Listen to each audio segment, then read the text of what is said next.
Chers téléspectateurs, nous sommes très heureux aujourd'hui de recevoir à Daken Business Coaching une personnalité qu'on ne présente plus. J'ai le plaisir ce soir de passer du temps avec Raphaël Tchomnou. Raphaël Tchomnou qui est Master Coach et le promoteur de l'entreprise Focus Communication, un expert en analyse comportementale, un expert en beaucoup de domaines. Il aura l'occasion de se présenter lui-même. Bonjour Raphaël et bienvenue à Daken Business Coaching. Merci Olivier. C'est un plaisir en tout cas je suis très honoré d'être accueilli dans ce joli cadre. C'est un réel plaisir pour nous et j'en suis honoré en effet. Merci, c'est un honneur pour nous également d'avoir à partager votre expérience. Et on va commencer par la première question. Alors, comment êtes-vous devenu entrepreneur? Merci beaucoup, merci Olivier. Avant de répondre à ta première question qui est très intéressante, à un moment donné, je me suis arrêté pour moi-même me poser cette question. Je vais me présenter rapidement, comme tu l'as indiqué à l'entame de cette émission. Raphaël Tchomnou, je suis bien sûr un promoteur de la société Focus. Focus qui est une société d'accompagnement. Au Cameroun, nous avons un bureau, à Abidjan, nous avons un bureau en Côte d'Ivoire et nous avons un bureau également à Baltimore dans le Maryland aux États-Unis. Alors, nous avons pied sur terre effectivement depuis à peu près une douzaine d'années avec bien sûr la volonté de pouvoir contribuer à transformer les hommes et les organisations. Donc, c'est la raison pour laquelle il y a un certain nombre de certifications que j'ai eu à passer tant dans le domaine du coaching où j'ai 3 lignes de certification spécifiques en tant que coach, la formation certifiante avec Coach Training EDU, neurosensoriel et également sur tous les aspects qui sont liés à l'analyse comportementale où je suis master coach, c'est-à-dire que je forme et je certifie des coachs sur certaines questions, notamment les profils, l'analyse des profils DISC, intelligence émotionnelle, style décisionnel et autres. Donc voilà globalement, en quelques mots ce que je suis, qui je suis. Et maintenant, comment est-ce que je suis devenu entrepreneur? Je dirais simplement entrepreneur après 12 années passées dans l'entreprise où le déclic se crée avec quoi? Avec au gré des frustrations, au gré de tout ce qui est choc et même parfois, je dirais, mépris de mon intelligence, de ce que je pouvais apporter. Et j'ai commencé donc à me poser la question de savoir ce que je faisais là. Oui. D'où je suis allé à la redécouverte en fait de ma passion, qui est celle de pouvoir partager, de pouvoir transmettre. Et je me suis dit pourquoi pas. Et j'ai commencé donc en freelance. Donc vous avez compris que ici je suis rentré en action directement. Je me proposais même gratuitement à certains amis qui avaient des cabinets de formation pour développer des thèmes sur lesquels je me sentais à l'aise. Et par la suite, donc justement, je me suis posé la question de savoir comment arriver à sortir de ce labyrinthe et pouvoir obtenir cette liberté-là. Et alors, c'est alors que je décide de me jeter dans le vide. Je décide de me jeter dans le vide quand j'ai 1,8 million francs de salaire. Et je décide de dire, ok, voilà, c'est fini, quoi. Il faut que je commence à voler de mes propres ailes. C'était dur, mais je crois que la vie d'entrepreneur aujourd'hui m'a appris que quand c'est pas dur, c'est pas beau. Alors, je vais revenir là-dessus. On a une somme de connaissances qui est réunie là. Il a dit qu'il est master coach, ça veut dire qu'un coach des coachs. Il a une grosse expérience. Mais avant ça, il y a eu 12 ans en entreprise. 12 ans et à la clé un salaire de 1,8 million. Ouais. Comment vous avez réussi à laisser cela pour traverser? Et surtout, quels ont été les obstacles que vous avez rencontrés sur le chemin au début? Merci beaucoup Olivier. Je crois que ça c'est une question que je rencontre chaque fois que je parle de mon expérience. En termes d'obstacles, je vais dire que j'ai eu 3 obstacles essentiels qui sont des obstacles majeurs. Premièrement, le doute. Oui. Le doute c'est, alors Raphaël, est-ce que tu peux y aller? Est-ce que tu vas y arriver? Raphaël, est-ce que tu as ce qu'il faut pour arriver? Raphaël, est-ce que le système va te permettre d'y arriver? Raphaël, est-ce que ton environnement va te permettre d'y arriver? Oui. Et justement, il a fallu surpasser cela. Alors, le deuxième obstacle, c'était le regard des autres. Oui. Le regard des autres, pourquoi? Parce que je dis, écoute, Raphaël, tu vis dans une maison où tu as avec 15 personnes, alors qu'est-ce qui va se passer quand tu n'auras plus de salaire et que, à un moment donné, tu vas dire à chacun de commencer à se débrouiller parce qu'il va falloir que tu te recentres sur toi-même et que tu commences à penser à toi-même et à ta petite famille de 2-3 personnes. Et justement, ça, c'était énorme. Et surtout, Raphaël, tu roules dans une voiture de service, dans une 4x4, voilà, tu vas déposer ça et commencer à reprendre le taxi. Bon, Raphaël, tu mets des costumes qui coûtent 300 000, 400 000 francs. Alors, à un moment donné, tu ne les auras plus et tu vas commencer à porter des chemises qui coûtent 1500, 2000. Oui. Voilà, donc c'est tout ça, effectivement. Je me disais, quand les autres vont me regarder, à quoi est-ce qu'ils vont penser? Oui. Voilà, et ce sera peut-être une chute libre, peut-être. Et je me suis dit, certainement une chute pour mieux ressauter. Oui. Et troisième obstacle, comme si ça ne suffisait pas, justement, c'était le confort. Le refus de ce confort-là, en fait. Oui. C'est que j'étais dans un confort, et je me suis projeté un peu 2 années après ma démission, et je me suis dit, qu'est-ce qui va se passer si je me retrouve dans une maison sans climatisation? Ouais. Donc tu comprends que, voilà, donc en résumé, il y a ces 3 choses-là. C'est principalement d'abord le doute, deuxièmement, c'est le regard des autres, et troisièmement, voilà, le confort dans lequel j'étais et qu'il fallait que je lâche prise. On comprend bien que ce n'est pas évident de partir de ce niveau-là, un statut social qui est très élevé, dans une zone de confort où on a un véhicule de service, un 4x4, il a dit, où on a une jolie maison et surtout où on a des personnes qui nous regardent. Ce n'est pas toujours évident et vraiment bravo pour avoir traversé tous ces obstacles-là, être allé au-delà de ça et pouvoir réussir. Alors maintenant, il fallait commencer pratiquement à zéro. Quels ont été les facteurs, voilà, les facteurs clés de succès pour partir d'abord, ça fait combien d'années l'entreprise a été créée et quels ont été les facteurs clés de succès pour partir de zéro jusqu'à ce qu'on connaît aujourd'hui avec l'impact de Focus? Je veux dire une chose, c'est que voilà, créer en parallèle pendant que j'y étais encore, hein, ça fait à peu près globalement 13 ans.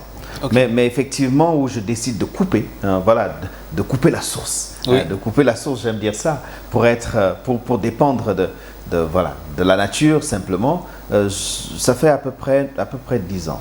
Okay. Donc il y a une chose qui est claire, c'est que pour y arriver, il a fallu que j'apprenne de 4 choses. Il a fallu que voilà, il y a eu 4 leviers. Le tout premier levier, ce sont mes échecs et mes frustrations. Ok. Alors, ça va surprendre beaucoup parce qu'effectivement, il se pose la question de savoir comment est-ce que mes échecs et mes frustrations ont pu être des leviers de réussite. Ouais. Voilà. Des facteurs de succès parce que c'est de mes frustrations et de mes échecs que j'ai appris la résilience. Okay. C'est de mes échecs et de mes frustrations que j'ai appris la ténacité et la discipline. Donc, une chose est certaine, c'est que c'était à la base de tout. Oui. D'une remise en question, en fait, et même d'un voyage vers la découverte de ma passion. Okay. Parce que sinon, je serais resté confortable à un moment donné. Si je n'avais pas eu ces échecs, oui. si je n'avais pas eu ces chocs, je me serais contenté d'un salaire qui continuait de grandir. Aujourd'hui, je serais à quoi? Peut-être 2,5 millions ou 3 millions. Et puis quoi? Ouais. Et puis, je serais prisonnier d'instruction.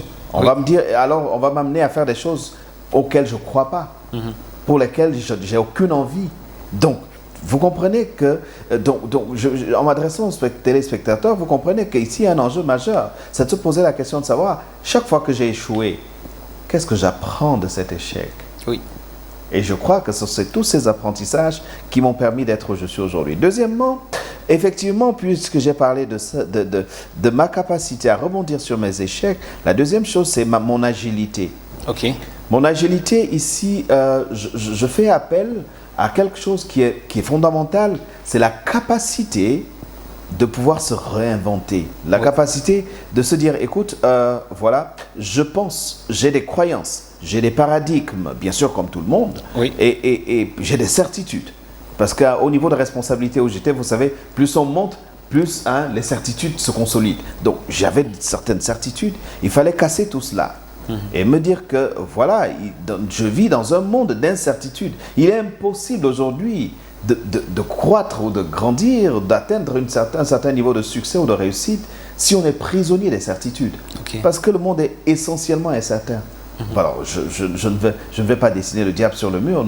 Nous savons d'où nous venons avec l'année 2020. Tout à fait. Donc, il y a quelque chose de fondamental à faire. Donc, deuxième clé de succès, c'était mon agilité. Troisième facteur de succès, c'était le don de soi. Voilà. Okay. À un moment donné, et ça c'est très intéressant lorsque j'en parle parce que pendant que je fais ça, bon, l'année dernière j'ai commencé à faire des conférences sur les 6 lois fondamentales de l'épanouissement relationnel. Je suis en train de terminer un livre que j'écris là-dessus.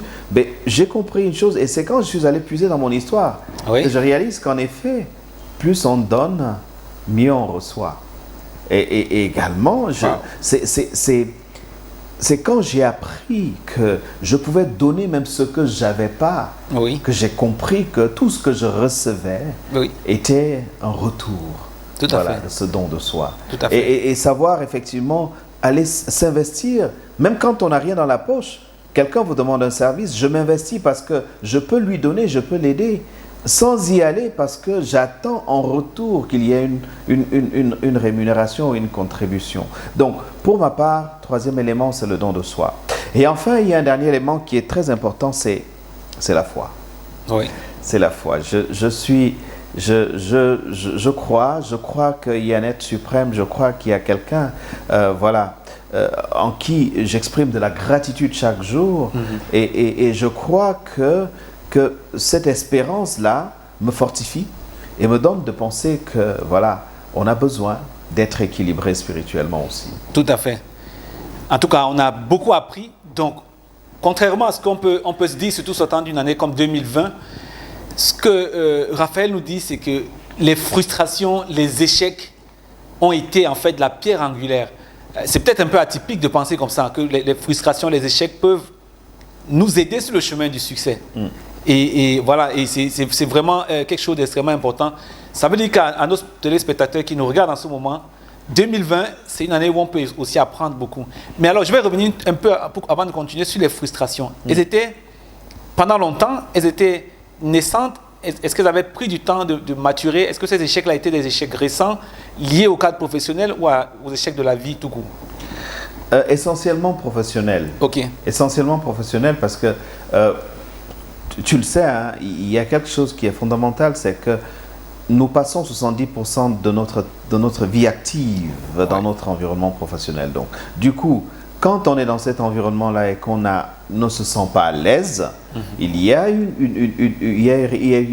comme une déchirure intérieure. Oui. Et bon, ici, ce n'était même pas seulement être à l'aise, mais être en train de se battre chaque jour contre des forces parfois qu'on ne voit pas, ou encore de se battre chaque jour pour arriver à respirer. Oui.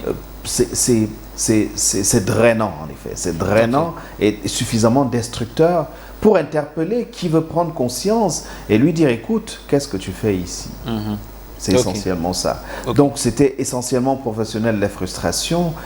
Et pourtant, justement, sur le plan personnel, voilà, c'est de là même que j'ai puisé certaines énergies, de l'énergie pour pouvoir avancer sur ce plan professionnel-là. Ok. Donc, embrassons la frustration et les échecs. Deuxième point, le don de soi. Il faut donner même ce qu'on n'a pas. C'est souvent ça qu'on a comme difficulté avec des entrepreneurs qui commencent. On ne contrôle pas les ressources et donc on ne peut pas donner. Et troisième, la foi. La foi, il y a le côté spirituel, mais je peux aussi penser qu'il y a le côté croire en ce qu'on fait et que quelque chose va marcher. Donc, voilà un peu les trois clés qui ont aidé Raphaël à avancer dans son aventure et à avoir l'impact qu'on connaît aujourd'hui de Focus. Alors, dans cela, on parle un peu d'entreprise, on parle de culture d'entreprise. Je voulais savoir pour votre cas, quel a été l'impact de votre équipe interne, voilà, ou de votre équipe externe aussi, tous ceux qui tournent autour de votre entreprise et qui vous aident à accomplir votre mission. Quel a été leur impact dans la réussite de cette mission-là? Ben écoutez, aujourd'hui, Focus aujourd'hui, hein, je veux dire que ce soit, nous faisons encore le petit bonhomme de chemin. Oui. Et si après à peu près 6 ans, 8 ans, on s'est installé dans un second pays et après 3 ans encore, on s'est installé encore dans un autre pays. Ça veut dire que, voilà, petit à petit, nous grandissons. Alors, je veux dire que le succès, l'impact de l'équipe, en quelque sorte, est-ce qu'il y a quelque chose qui distingue votre équipe, ton équipe d'une autre équipe voisine? Est-ce qu'il y a quelque chose qui fait qu'ils réfléchissent et ils travaillent différemment de personnes qui seraient dans une autre entreprise, tout simplement? Il y a quelque chose qui caractérise mon équipe, en fait. Hein. Ok. Quel que soit le lieu géographique. La première chose, c'est les valeurs que je partage, dont justement j'en ai partagé. Premièrement, c'est le don de soi. Ok. Je crois que la première chose que j'inculque à mes équipes, qu'elles soient internes ou externes, c'est donner et donner au-delà de ce qui est demandé. Ok. C'est la raison pour laquelle même dans le service qui est rendu aux clients, voilà, nous ne nous arrêtons pas à donner ce qui est commandé, nous allons au-delà de ce qui est sollicité pour aller explorer et parfois créer des prises de conscience chez certains de nos clients. Ok. Deuxième chose, c'est cette foi-là, cette capacité de croire qu'on va y arriver. J'ai une petite anecdote. J'ai une de mes collaboratrices qui est au Cameroun, avec qui je travaille depuis à peu près 10 ans, qui, lorsque c'était dur, parce que ça n'a pas été que 10 années comme ça. Exact. La vie d'un entrepreneur, c'est comme ça, et c'est au fond, après on remonte, et au fond, et on remonte. Oui. À un moment donné, on était au fond, Oui. et je lui ai dit, écoute, tu sais quoi, là c'est foutu, là on ne peut plus. Oui. Là, il faut abandonner. Il faut abandonner. Elle m'a dit, écoute, elle m'appelle affectueusement Chief. Elle dit, Chief, écoute, il y a une chose, c'est que je ne sais pas pourquoi, mais aujourd'hui, là, puisque tu es en train de perdre complètement espoir, aujourd'hui, je crois plus que jamais qu'on va y arriver. C'est ma collaboratrice qui me l'a dit. Oui. Je crois plus que jamais qu'on va y arriver. Oui. Et je te garantis que en 6 mois, et j'ai dit d'accord, je vais tout arrêter. J'ai pas arrêté. J'ai dit ok, on laisse couler, mais vraiment je ne fais plus rien. Elle dit laisse tomber, c'est pas grave. Oui. Et je te garantis qu'en 6 mois, quand on a repris l'activité, c'était pour ne plus s'arrêter. Tout à fait. Donc c'est pour dire que il y a ça, et donc ça montre en même temps le niveau de proximité, voilà, qui existe entre mes équipes et moi. Oui. Je veux dire qu'au-delà d'être des collaborateurs, on est d'abord une famille. Une famille, c'est-à-dire que mon collaborateur, aujourd'hui, dans la relation que j'ai avec mon collaborateur, il n'y a aucun ascendant en effet. Oui. Voilà, on est sur le même palier, bien que si on nous voit en train de causer, en train de jouer, en train de faire la cuisine ensemble, parce que ça nous arrive à le faire, c'est en train de sautiller, en fait, on ne va pas savoir qui est le patron et qui est le collaborateur. Oui. Ça, c'est d'autres choses également autour. Je vais dire que le soutien de ma famille était primordial aussi. Oui. Dans cela, parce que j'avais autour de moi des personnes qui, qui ont cru en mes choix. Voilà, c'était ça le plus. Des personnes qui croient en mes choix. Voilà, le choix de se jeter dans la nature, le choix de se débrouiller sur la base de rien. Et autre chose également, en termes il y avait la confiance. Il y a la confiance. Oui. Il y a la confiance qui est la clé. Donc, je vais dire, il y a 3 piliers sur lesquels nous jouons, 4 au sein de l'équipe. Comme j'ai dit, c'est cette proximité. C'est ce don de soi. C'est cet investissement, c'est cette capacité à croire au-delà même des possibilités. Oui. Et voilà. Et enfin, cette confiance-là. OK. Ce que je peux retenir là, c'est premièrement que tu as été très intentionnel, tu as été très clair sur les valeurs que tu as communiqué à l'équipe, mais on a tellement communiqué que quand on a semé une graine, elle germe et grandit. Ça est revenu et c'est même ça qui a peut-être sauvé à un moment donné l'entreprise. Je pense que c'est vraiment très important ce qu'on est en train d'avoir là comme leçon. Il faut s'aimer, donc ça veut dire premièrement il faut être clair sur ses propres valeurs. Il faut s'aimer, il faut créer une culture, une véritable culture d'entreprise où les gens se reconnaissent. La culture, c'est celle-là, c'est une famille. C'est les personnes qui ont hérité du don de soi, c'est les personnes qui vont toujours au-delà de ce qui est attendu d'elles. Donc c'est véritablement cette culture-là qui règne et qui a permis à Focus d'être là où elle est aujourd'hui. En tout cas, bravo à toute l'équipe, transmettez-leur nos félicitations et gardez cette culture et certainement inspirer le plus de personnes autour de vous. Merci. Maintenant, j'aimerais aborder une autre question et surtout des personnes d'expérience comme toi qui ont traversé des difficultés, qui ont commencé à zéro, qui ont tout bâti. Quel conseil, s'il y avait 3 conseils par exemple aujourd'hui à ceux qui nous écoutent là, que vous aimeriez, qui aimeraient se lancer dans l'entrepreneuriat et qui hésitent, quels sont les 3 conseils premièrement à ceux qui y sont déjà, que vous donnerez aujourd'hui, et 3 conseils à ceux qui veulent se lancer, ceux qui hésitent à se lancer, ceux qui sont peut-être encore dans leur confort? À tous, j'ai 3 conseils. Que ce soit ceux qui hésitent à se lancer, que ce soit ceux qui y sont, ou encore ceux qui n'y pensent même pas encore. Exact. J'ai 3 conseils. Première chose, croyez en vous. Croyez en vous. Croyez que vous avez du potentiel. Et John Maxwell le dit dans la loi de l'élasticité. Il dit en effet, notre potentiel est infini. Oui. Nous avons un potentiel infini. Et il y a John Hopkins qui disait, un excellent médecin américain, il disait ceci, il disait que le cerveau, l'être humain, aujourd'hui n'utilise pas, ceux qui utilisent plus de 7 à 10% de leur potentiel sont appelés des génies. Oui. Donc vous comprenez qu'il y a quelque chose ici, c'est le potentiel, c'est la partie cachée de l'iceberg. Vous pouvez creuser, creuser encore. Donc croyez en vous, croyez que vous pouvez y arriver. Et surtout ne jamais penser à une limite. Parce que justement, il le disait, John, quand vous pensez à une limite, vous la créez. Absolument. Deuxième chose, c'est sortez de votre zone de confort. Ouais. Pourquoi? Celui qui ne pense même pas à se mettre dans l'entrepreneuriat pense qu'il n'y arrivera jamais. Oui. C'est même pas la peine d'y penser. Celui qui hésite parce qu'il est tellement confortable qu'il a du mal à vivre la douleur de l'entrepreneuriat. Celui qui est dans l'entrepreneuriat et qui s'en sort déjà bien. Et voilà, il peut déjà manger, il peut déjà faire des petits projets, il a sa petite maison, et il peut continuer de faire ses affaires normalement. Ne pense pas à grandir. En fait, même s'il pense à grandir, il veut grandir sans faire des efforts. Oui. Ou encore sans avoir mal. Et enfin, celui qui à un certain niveau pense que, en fait, les choses sont comme elles sont. Il est habité par des paradigmes, il est habité par des croyances et il ne peut pas faire plus. Oui. Donc, deuxième chose, sortez de votre zone de confort. Troisième et dernière chose, investissez sur vous. Oui. Investissez sur vous parce qu'aujourd'hui, est-ce que si on me posait la question de savoir si j'ai atteint le succès, je dirais, j'ai atteint le succès, je suis à la recherche du succès. Oui. Le succès, ce n'est pas une finalité. Exact. La réussite, ce n'est pas une finalité. La réussite, c'est un processus, c'est un parcours, c'est un cheminement. Voilà. Oui. Donc et tu ne vas commencer à ressentir la réussite que lorsque tu vois la croissance arriver dans une certaine moralité, dans une certaine éthique, avec un certain encadrement spirituel derrière. Donc, du coup, il y a une chose qui est claire, c'est que, bien sûr, on y arrive seulement quand on accepte d'investir sur soi-même.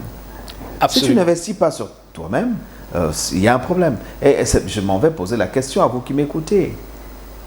Ouais. Qui parmi vous a un plan de croissance formalisé sur 2021 ? Ouais. Un plan de croissance.